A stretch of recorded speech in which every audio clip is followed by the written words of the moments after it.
Bonjour, mon nom est Jocelyn Baillargeon, physiothérapeute et kinésiologue spécialisé en course à pied du groupe Réadaptation universelle. Dans la première capsule, vous avez appris les 4 principes de base en course à pied. Dans la deuxième, nous avons parlé des blessures les plus courantes en course à pied et comment les traiter.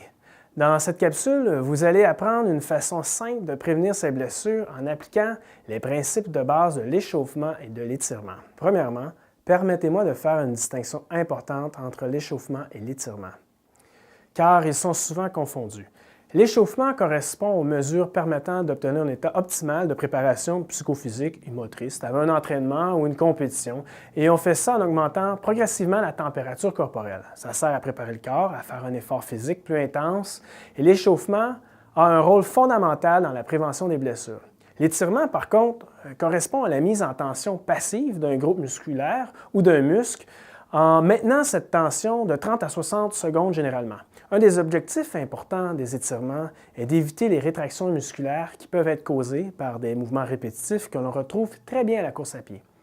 Maintenant que cette distinction est faite entre l'échauffement et l'étirement, je dois préciser l'importance de leur ordre, c'est-à-dire que l'échauffement doit toujours se faire avant l'entraînement et les étirements après l'entraînement. En effet, faire des étirements avant un exercice physique peut mener à des blessures. Pour faire un échauffement pour la course à pied, c'est très simple. Il suffit de commencer tranquillement avec un léger jogging progressif pour une durée de 2 à 5 minutes généralement. Certains coureurs ne font pas de réchauffement séparé de leur course. Ils commencent tranquillement et augmentent progressivement leur cadence. Ainsi, de cette façon, ils incluent directement leur activation ou échauffement dans cette première partie de course, ce qui est tout à fait correct. Pour ce qui concerne les étirements, je vais vous démontrer 6 étirements de base à faire après vos entraînements. Les étirements doivent être faits et maintenus 30 secondes et répétés 3 fois de chaque côté. En ce qui concerne les exercices d'étirement, je vais vous en démontrer 6 à faire après vos entraînements. Alors, le premier exercice d'étirement à faire est le suivant, c'est le quadriceps. Alors, David nous démontre ça. Alors, c'est très important d'aller tirer ce muscle en gardant le ventre bien rentré et en n'augmentant pas la lordose, c'est-à-dire que le creux lombaire doit rester le même. On maintient ça 30 secondes et on répète ça 3 fois. Alors, comme deuxième exercice, nous allons maintenant étirer la chaîne postérieure, c'est-à-dire les ischio-jambiers. Allez-y, David. Alors, ici, ce qui est très important, c'est que la lordose soit maintenue et que la tension soit dans cette région. On maintient ça toujours 30 secondes et on répète ça 3 fois.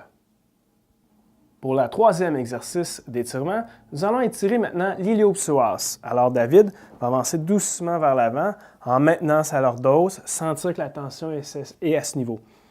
Ici, c'est important de ne pas faire l'erreur ce que souvent les gens vont faire, c'est-à-dire d'augmenter la lordose. Ce n'est pas le bas du dos qu'on veut mettre en extension, mais on veut bien réellement avoir la tension à ce niveau ici. Donc, c'est plutôt une extension de la hanche. Le quatrième exercice d'étirement, on va aller ici maintenant étirer les fessiers. Alors, David va nous faire la démonstration.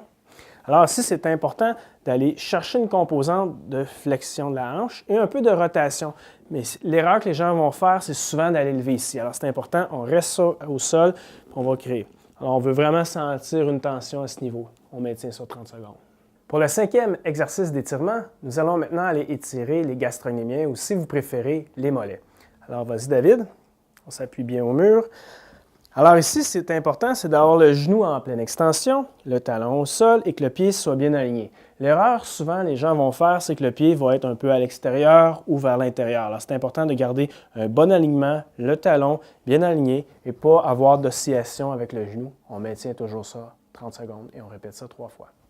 Comme sixième et dernier exercice d'étirement, nous allons étirer maintenant le soléaire. Le soléaire est un muscle qui part d'ici et qui va s'attacher là. C'est un muscle très sollicité en course à pied.